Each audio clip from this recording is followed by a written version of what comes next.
Aku pernah berpikir kalau cinta yang tulus itu cukup untuk bikin seseorang bertahan seumur hidup. Aku pernah yakin kalau janji yang diucapkan di depan orang tua dan Tuhan nggak akan pernah dikhianati.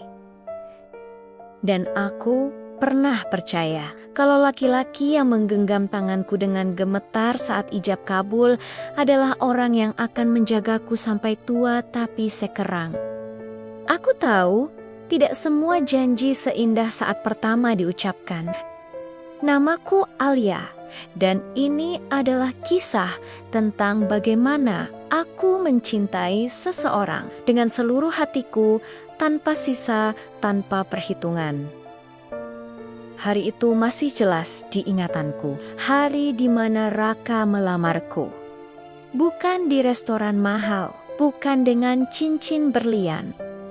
Dia datang ke rumah orang tuaku, pakai kemeja putih yang disetrika sendiri, celana hitam yang sudah agak pudar, dan sepatu yang terlihat kebesaran. Tangannya dingin saat menjabat ayahku. "Ayah, saya serius mau menikahi Alia. Saya mungkin belum punya banyak uang, tapi saya janji bakal kerja keras buat dia." Aku duduk di kamar, dengar semuanya dari balik pintu. Tangisku pecah pelan, bukan karena sedih, tapi karena terharu. Di zaman sekarang, masih ada laki-laki yang datang dengan niat, bukan sekadar janji kosong. Setelah ayah keluar dari ruang tamu, dia masuk ke kamarku. "Lia," katanya pelan. Aku angkat wajah. "Iya, Mas." Dia senyum gugup. "Kamu yakin mau sama aku? Hidup sama aku mungkin gak mudah." Aku ketawa kecil. "Mas, aku gak cari hidup mewah. Aku cuma mau hidup sama orang yang tulus." Dia langsung pegang tanganku. "Kalau gitu, aku janji bakal jaga kamu." Aku gak tahu, kalimat itu nanti akan menjadi kenangan yang paling menyakitkan. Kami menikah setahun kemudian, tanpa catering mahal, tanpa dekorasi mewah. Nikah di rumah kursi plastik, tenda sederhana, makanan masakan tetangga, tapi hatiku penuh. Saat Raka mengucap ijab kabul, suaranya bergetar. Aku terima nikahnya Alia binti Rahman. Sah. Semua orang tepuk tangan. Ibuku nangis. Aku juga bukan karena takut, tapi karena bahagia.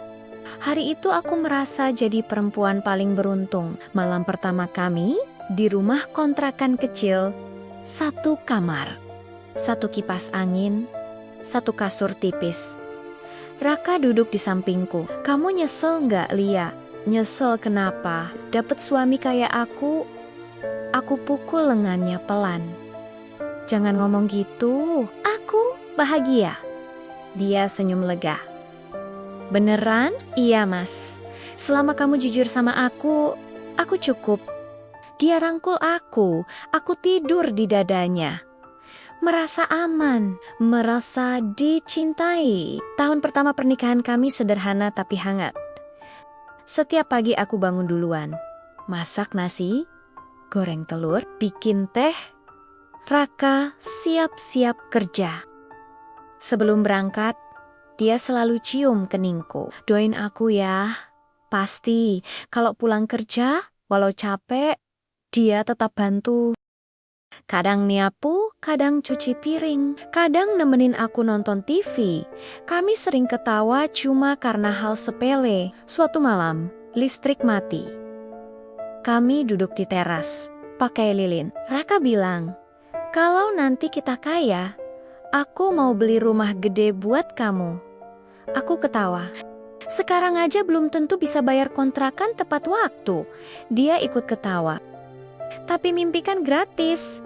Aku sandar di bahunya. "Iya, asal kita berdua." Waktu itu aku bener-bener percaya kami akan selalu begitu. Aku jualan online kecil-kecilan. Raka kerja di bengkel. Uangnya nggak banyak, tapi cukup. Kadang kalau lagi akhir bulan, kami cuma makan mie. Aku bilang, "Mas, kita hemat ya." Dia jawab, "Maaf ya, belum bisa bahagiain kamu." Aku peluk dia. Kamu udah bahagiain aku. Kalimat itu keluar dari hatiku, bukan pura-pura. Suatu hari, aku sakit demam. Badan panas, kepala pusing, Raka panik. Dia izin kerja, belikan obat, masakin bubur, kompres aku.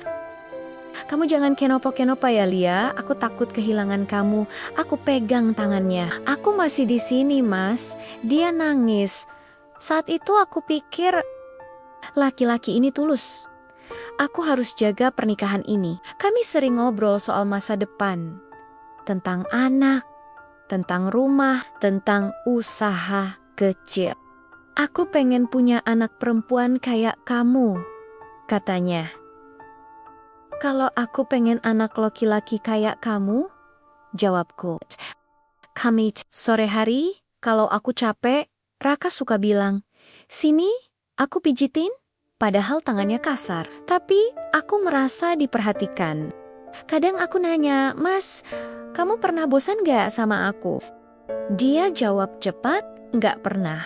Kamu rumah buat aku? Aku senyum. Aku simpan kalimat itu di hatiku.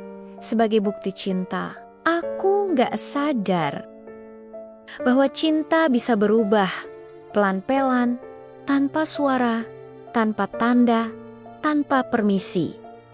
Saat itu, aku hanya tahu.